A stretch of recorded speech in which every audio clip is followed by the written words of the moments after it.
বিসমিল্লাহির রহমানির রহিম। আসসালামু আলাইকুম, welcome to my another video. আজ আমি নিয়েছি বেন ফ্রাই, মানে গরুর মাথার মগজের একটা অসাধারণ রেসিপি, যেটা আপনি গরম ভাত কিংবা পোলাও বা পরোটার সাথে খেতে পারেন। যেটা দিয়ে খান অসাধারণ লাগে, আর আমার রেসিপিটা ফলো করলে আরও অসাধারণ হবে। তাহলে শুরু করা যাক।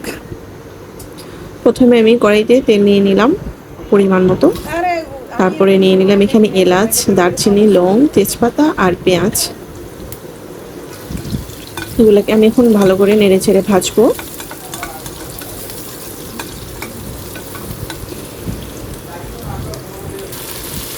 এখন আমি এখানে দিয়ে দিছি আদা বাটা, রসুন বাটা,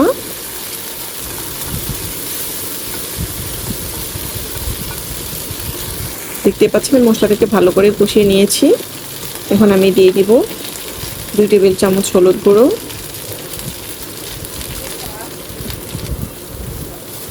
2 চামচ মরিচ গুঁড়ো দিয়ে এখন আমি এটাকে ভালো করে নেড়ে ছেড়ে নিয়েছি। এখন দিয়ে দিচ্ছি স্বাদ মতো লবণ। এখন আমি বেন ফ্রাইটাকে ছুরি দিয়ে ছোট ছোট করে পিস পিস করে এখানে দিয়ে দিলাম।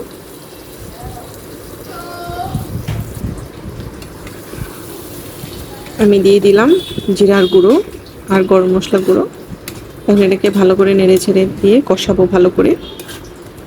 অনেকে ব্রেন ফ্রাইটা ভালো করে করতে পারেন না, তো এই রেসিপিটা যদি ফলো করেন তাদের অসাধারণ লাগবে। জাস্ট আমার রেসিপিটা আমি যেভাবে বানাচ্ছি সেভাবে আপনার রেসিপিটা ফলো করবে।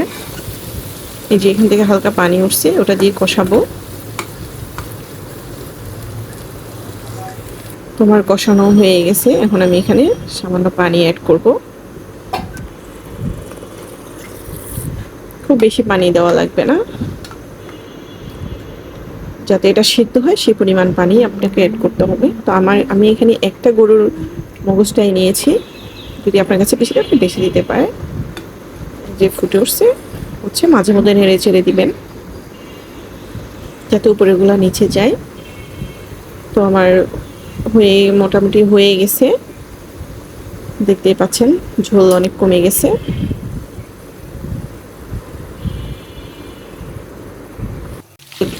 এখন আমি আরেকটা কড়াইতে তেল নিয়েছি, নিয়ে পেঁয়াজ দিয়ে এটাকে বাগার দিয়ে দিলাম, দেখতে পাচ্ছেন, প্লাস সাথে রসুন দিয়েছি।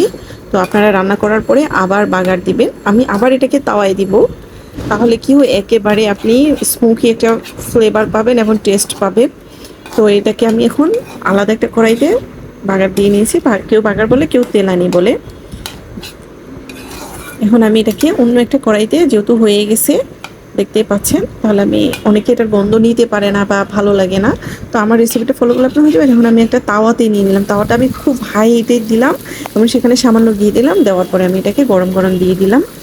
এখানে আমি আস্তে আস্তে রসুন দিয়েছি, পরবর্তীতে সেগুলো দেখা যাচ্ছে। তো আমার রেসিপিটা ফলো করবেন, আপনাদের ভালো লাগবে। দেখেন এত সুন্দর লাগতেছে, এটা আপনি পরোটা দিয়ে খান আর পোলাও দিয়ে খান, অসাধারণ লাগবে। আমার ভিডিও যদি ভালো লাগে অবশ্যই আমার চ্যানেলটিকে সাবস্ক্রাইব করবেন আর লাইক অ্যান্ড কমেন্টস করবেন। সবাইকে অনেক অনেক ধন্যবাদ।